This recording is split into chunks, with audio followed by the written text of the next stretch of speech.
In one of the toughest countries on the planet, it takes a very, very big, tough person to be able to handle the Democratic Republic of Congo. Judy Anderson, welcome. Yeah, thank you.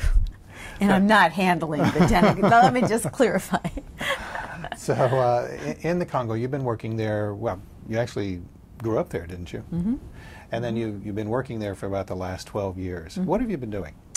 Well, we've been finding national leaders with capacity and commitment to help improve the future for their country, for their children and their grandchildren, and we've been helping them. So we've been kind of a bridge to them, to the outside world. And as I introduced the DRC as one of the toughest, most difficult places on the planet, it was because of a history of a massive number of rapes and other violence against women. Is that still going on? Yes.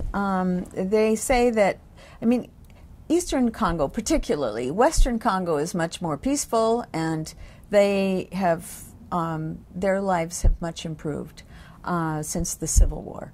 But in Eastern Congo, there are still about 30 different militias, armed groups, from the national government to others, who are occupying various pieces of land, and they move around. And so now I heard yesterday that there are 2.5 million displaced people in Eastern Congo. Really? Internally displaced people.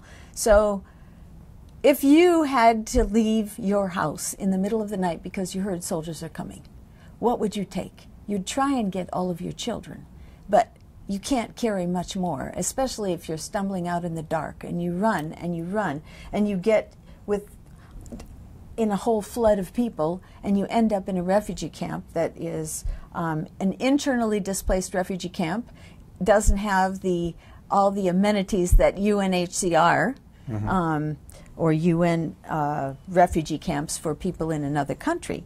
So you sit there, maybe you sleep under the stars for a few weeks, maybe until there are tarps.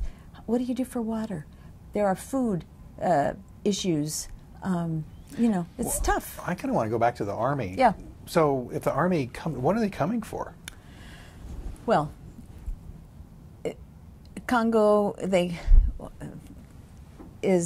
Eastern Congo is so wealthy underground with gold, diamonds, tantalite. They call it coltan, columbite tantalite. It's used in cell phones. It's a very precious and highly malleable metal. So and it's so money. It's used in many things, and that makes a lot of money. Do you have a cell phone? Yes. Or two? Yeah. And a computer? Oh, yeah. Well, you probably have a piece of Congo in it.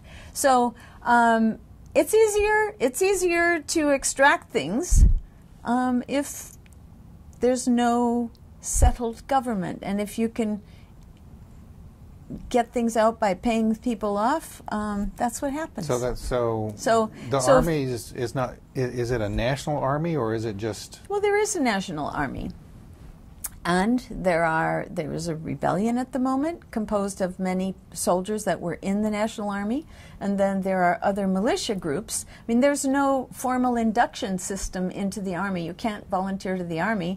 You have to really almost create your own militia, and then the army brings you in. It's different. It's different. Different? No, I think crazy was the right word. Well, but I think, I mean, it's just hard to explain how all of this has happened. And the reason that so many military groups are vying for the land is to control the mines. So if you're a woman, how do you fight back against big guys with guns? Well, it's difficult. And the women of Congo are amazing. They're resilient. They are creative and innovative, and they're brave. And that's why I'm there. What are some of the things, well, what are some of the additional challenges? Because I understand that when a woman is raped, then that taints her in her own community. It used to. Is that still the way it is? I mean, that's what the people that I've been working with have been doing. They have been changing that label. Rape is not the problem. It is a problem, but it's not the fault of the woman that is raped. You know, we all want to blame somebody for whatever happens.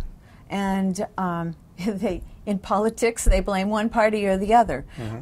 It's the same in a small village. If somebody gets sick, something must have caused it. And in traditional cultures, it would be either the wife if the husband dies, or somebody in the village that wished ill of the person that got the disease or that died or that was raped. So I think, but there are so many Congolese who are committed and capable, who are working to help communities understand and rethink what the situation is, what it leads to when they do blame the woman and she is outcast, when her child is not accepted as a child of rape is still a child. That child didn't ask to be born.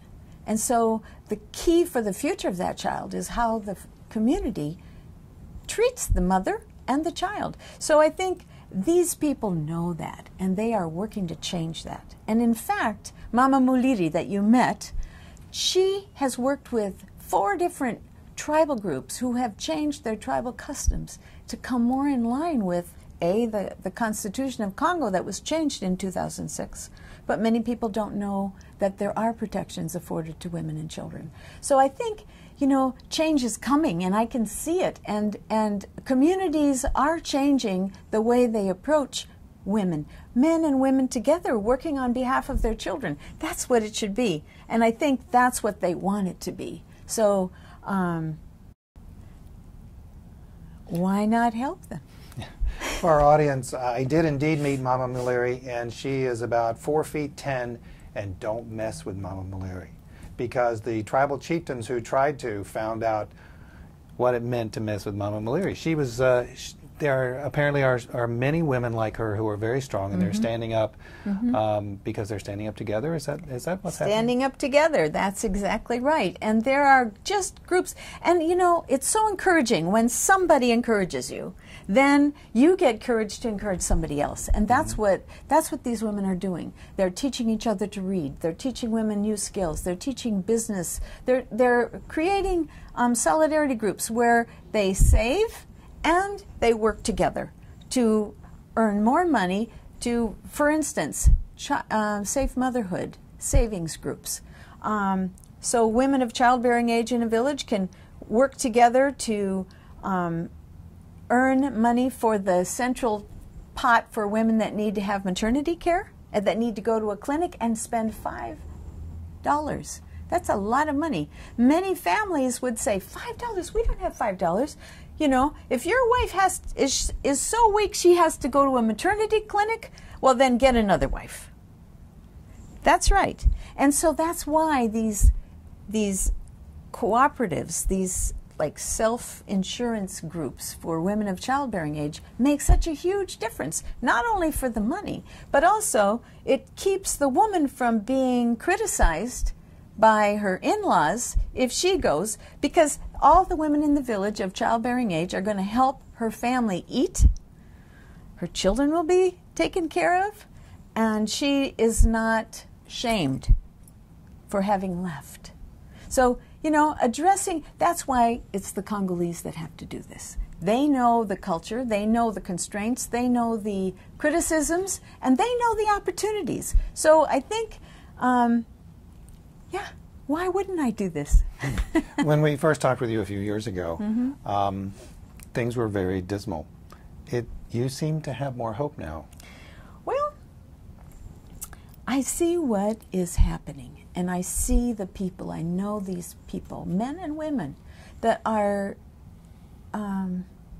really outstanding and capable. And they want to do this at the level of international standards of accountability, and they want to be the ones to help their own people.